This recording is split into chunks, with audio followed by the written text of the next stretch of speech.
राहुल एक सिंपल और समझदार लड़का था जो किताबों का शौकीन था। एक दिन वो अपनी फेवरेट पुराने बुक स्टोर में बैठा था।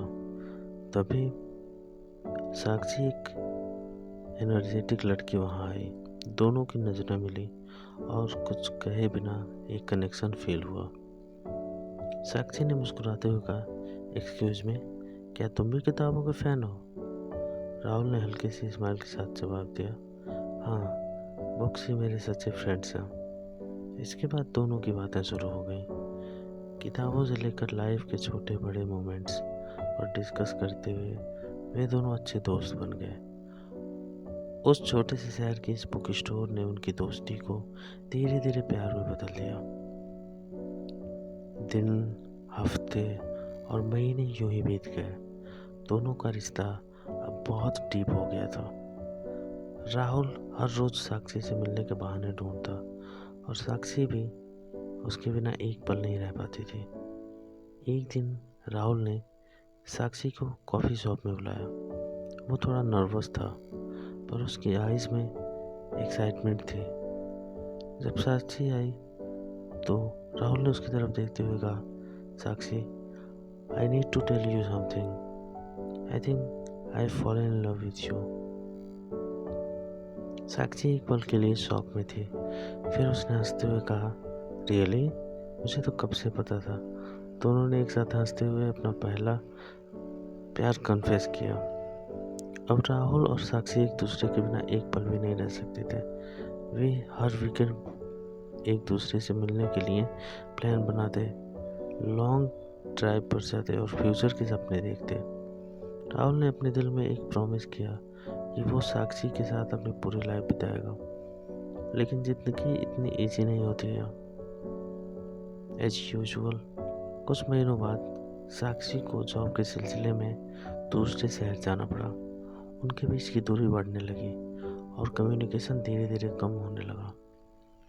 साक्षी का बिहेवियर बदलने लगा था। वो कॉल्स और मैसेज का जल्दी रिप्लाई नहीं करती थी। राहुल को उसकी डिस्टेंस फील हो रही थी, लेकिन वो खुद को समझाने की कोशिश करता। एक दिन साक्षी ने राहुल को फ़ोन किया, राहुल, मुझे तुमसे कुछ इम्पोर्टेंट बात करनी है। राहुल का दिल तेज़ी से धड़कने लगा। वो उसी किताबों की दुकान में पहुंचा जहां उनकी पहली मुलाकात हुई थी। पर इस बार साक्षी की आंखों में वो पुरानी चमक नहीं थी, बस एक गहरी उदासी थी। साक्षी ने कहा धीरे से, राहुल, शायद अब हमें अलग हो जाना चाहिए। ये लॉन्ग डिस्टेंस रिलेशनशिप अब मेरे लिए पॉसिबल नहीं है। मैंने बहुत कोशिश की but it's not working. Rahul का दिल टूट चुका था। उसने कांपते हुए वर्ड्स में कहा, क्या तुम मुझे अलग होना चाहती हो?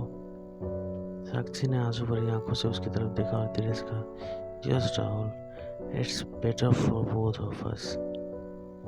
राहुल की आंखों में आंसू थे, लेकिन उसने खुद को संभालते हुए कहा, क्या ये हमारी आखिरी मुलाकात है? साक्षी ने कोई जवाब नहीं दिया, बस अपनी किताब उठाई और वहाँ से चली गई।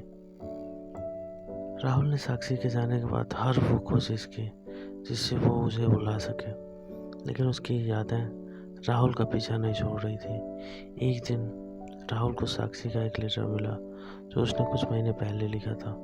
उस खत में लिखा था, राहुल, मुझे पता है मैं तुमसे बहुत दूर जा रही हूँ, लेकिन ट्रस्ट में मैं तुमसे कभी दूर नहीं हो सकती। तुम मेरे दिल में हमेशा रहोगे, चाहे हम साथ हों या ना हो। मैं तुम्हें कभी भुला नहीं पाऊँगी। मेरी ये मोहब्बत अधूरी रह गई, लेकिन इसका मतलब ये नहीं कि ये कमज़ोर थी। I will always love you, your Sakshi.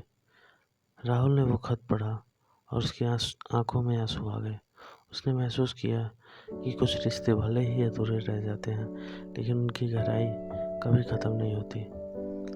I hope आप लोगों को ये कहानी पसंद आई होगी। आप लोग इस वीडियो को लाइक करिए और मेरे चैनल को सब्सक्राइब करिए। Thank you so much for listening.